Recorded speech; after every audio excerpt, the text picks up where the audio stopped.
Hello বন্ধুরা, আজকে আবার আরেকটি রেসিপি নিয়ে তোমাদের সামনে চলে এলাম। তো আজকে আমি রান্না করতে চলেছি একদম সিম্পলভাবে কম মশলা দিয়ে আমি কাতল মাছ রান্না করব। তো কাতল মাছ রান্না করার জন্য আমি কি নিয়েছি তোমাদের দেখিয়ে দিচ্ছি।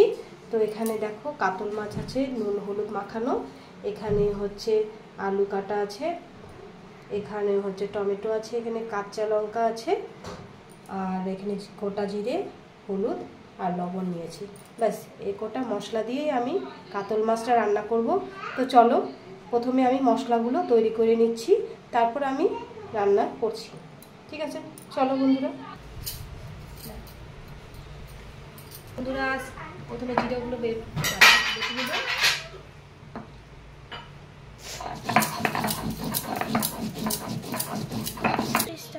জিরা বাটা হয়ে গেছে, এবার নামিয়ে নিচ্ছি।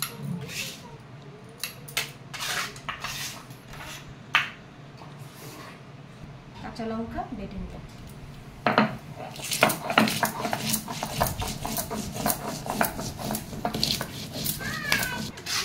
বন্ধুরা লঙ্কা বাটা হয়ে গেছে, এবার আমি তুলে নিচ্ছি।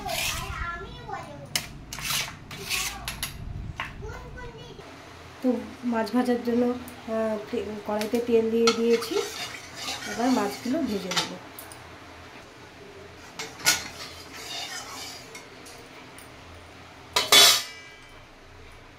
মাছগুলো দিয়ে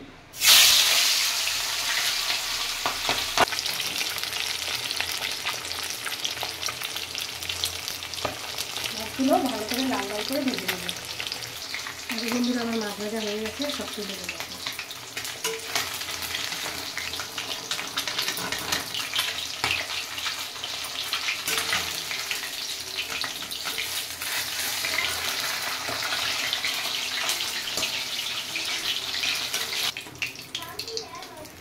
সবগুলো মাছ ভালো করে লাল লাল করে ভেজে নিয়েছে। এবার ওই তেলে আমি কিছুটা জিরা ফোড়ন দেবো, গোটা জিরে,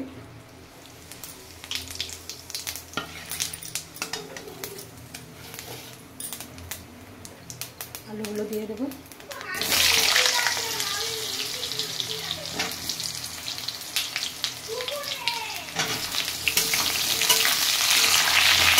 দিয়ে দেবো।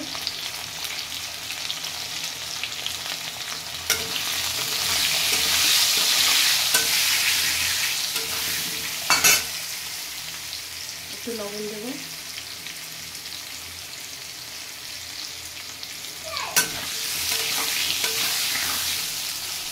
আলুগুলোকে লাল লাল করে ভেজে নেব। দেখো বন্ধুরা, আলু লাল লাল করে ভেজে নিয়েছি। এবার আমি মশলাটা দিয়ে দেবো।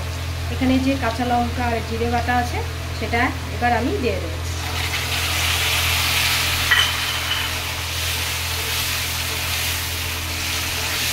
ভালো করে কষিয়ে নেব।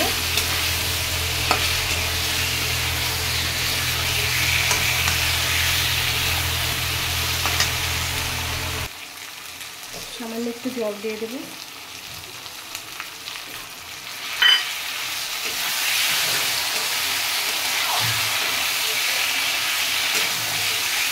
আমি খুব অল্প লঙ্কা দিয়ে রান্না করছি, কাঁচা লঙ্কা দিয়ে, কারণ এটা কাঁচা লঙ্কা দিয়ে করছি, কারণ এখন যে গ্যাসের প্রবলেম সবার, তো আমি শুকনো লঙ্কা দিচ্ছি না এখানে। তো বন্ধুরা আমার বাড়িতে বাচ্চা আছে, তাই আমি খুব অল্প লঙ্কা দিয়ে রান্না করছি। ঠিক আছে বন্ধুরা, আমি মশলাটাকে ভালো করে কষিয়ে নিচ্ছি। এবার আমি এখানে টমেটোর পেঁয়াজটা কেটে দিয়ে দিই, ভালো করে কষিয়ে নেব।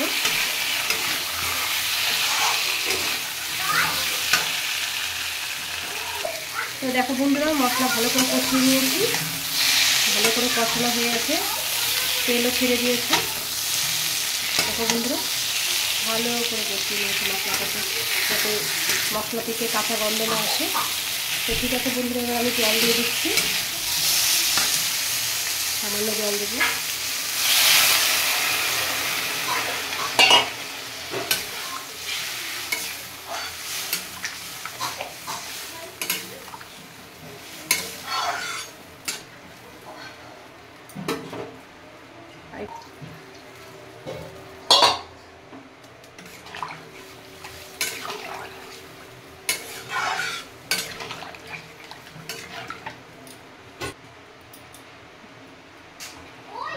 একটু ঢাকনা চাপা দিয়ে দেবো।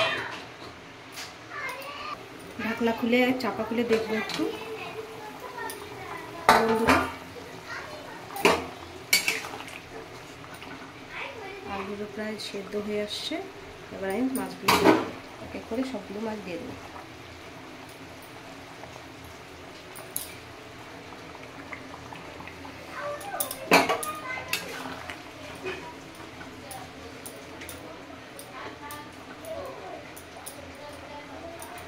ঢাকনা চাপা দিয়ে দিব কিছুক্ষণের জন্য, মাছটার সাথে ঝোল সেদ্ধ হবে।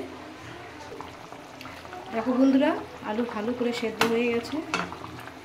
আর কিছুক্ষণ রেখে আমি নামিয়ে নেব, আমার মাছের রেসিপি হয়ে যাবে। ঠিক আছে বন্ধুরা, তাই ঢাকনা চাপা দিয়ে দিচ্ছি।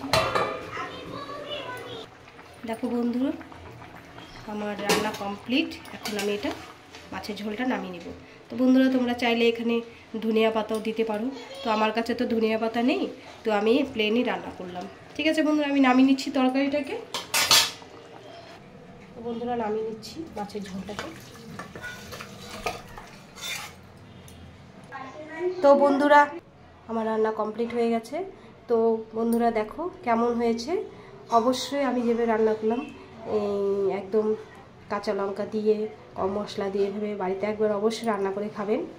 তো বন্ধুরা, যদি ভালো লেগে থাকে বেশি বেশি করে লাইক কমেন্ট ও শেয়ার করে দিবে।